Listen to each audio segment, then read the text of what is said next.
Yes, I am Clara Barden, the founder of Red American Cross. I'm usually afraid to talk if I'm not talking about taking care of soldiers. I am going to try this. I was born on December 25th, 1821, Christmas Day. I have two brothers, David and Stephen. I also have two sisters, Dorothy and Sally. They are like parents to me. All four of them were teachers. Only Dorothy, Sally, and David lived at home since their school was closer than Stephen's school. And remember, right then you had to ride a horse. So for my brother Stephen, he only comes home on the weekend. He stays up there for the weekdays and then comes down here for the weekends. It's 5 miles from the house, but that was very long on horse. Every night my dad told me stories from when he was in the army. It was always about the Indians.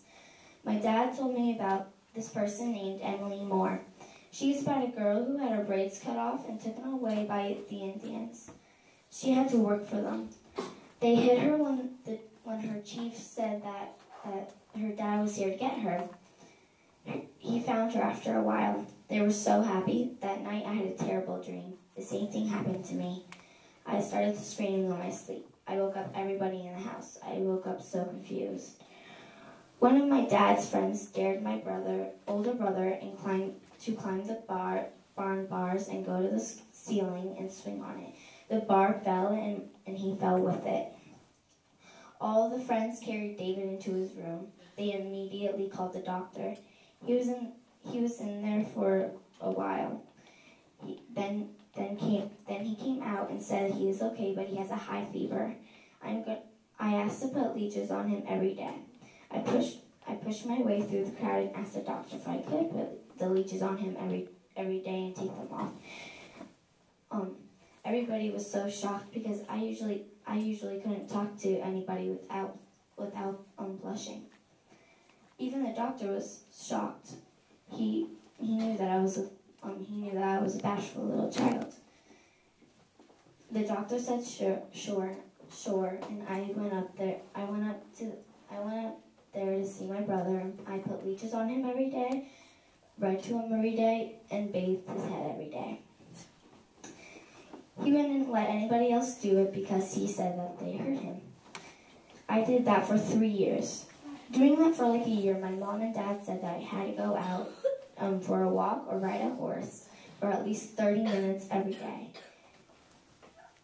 After the 3 years, the doctor started to get worried and found this place where David could go and that was sort of like a hot tub. He did that once a day, and after one week, he was better.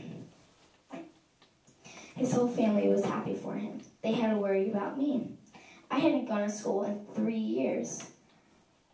All of my brothers and sisters helped me get ready for high school because I was 13. I was supposed to be in high school. They got me ready in 3 weeks.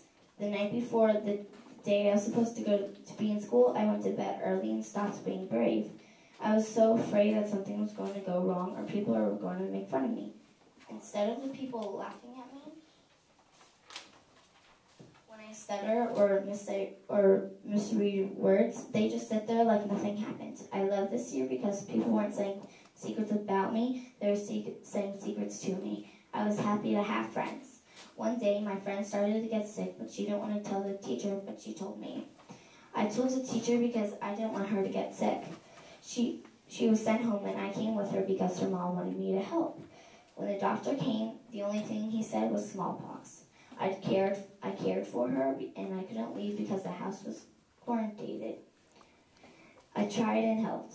It went around the neighborhood, and I went from house to house helping other people.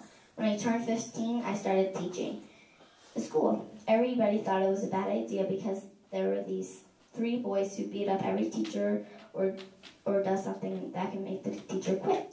The last teacher that quit the school, she found her desk in flames. That was the last time she was going to be at that school.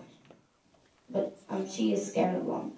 I had a good feeling about it. At recess, the kids were beating little kids up and weaker kids up. I went out there and got the whistle my brother gave me, stood right next to them, and blew the whistle right in their ear. That made them stop. I told them to get the kilt from the shed and put it in front of her. It took 2 of them to get it up. I suppose it was like 20 or 40 pounds. By the time they were back, they were huffing and puffing. I said to bring it over near the well. I picked it up and tossed it over my soldiers' shoulders. Everybody was so shocked. I told everybody else to go in except for the bullies. I told them they should be better. I grabbed their hand. They were so happy when I let go because I was so strong. After that day, they stopped being bad. My calling in life was supposed to help other people, and there was a war coming. I asked and asked generals, and finally one person let me be in the war. Let me be a nurse in the war. I was the nurse for Civil War too. At speeches, there were people that I took care of. Everybody would scream for me happily. I wouldn't stutter or anything because I was talking about me nursing. I never got afraid to talk about my career in nursing. I died on April 12, 1912. I died when I was 100 years old. Wow.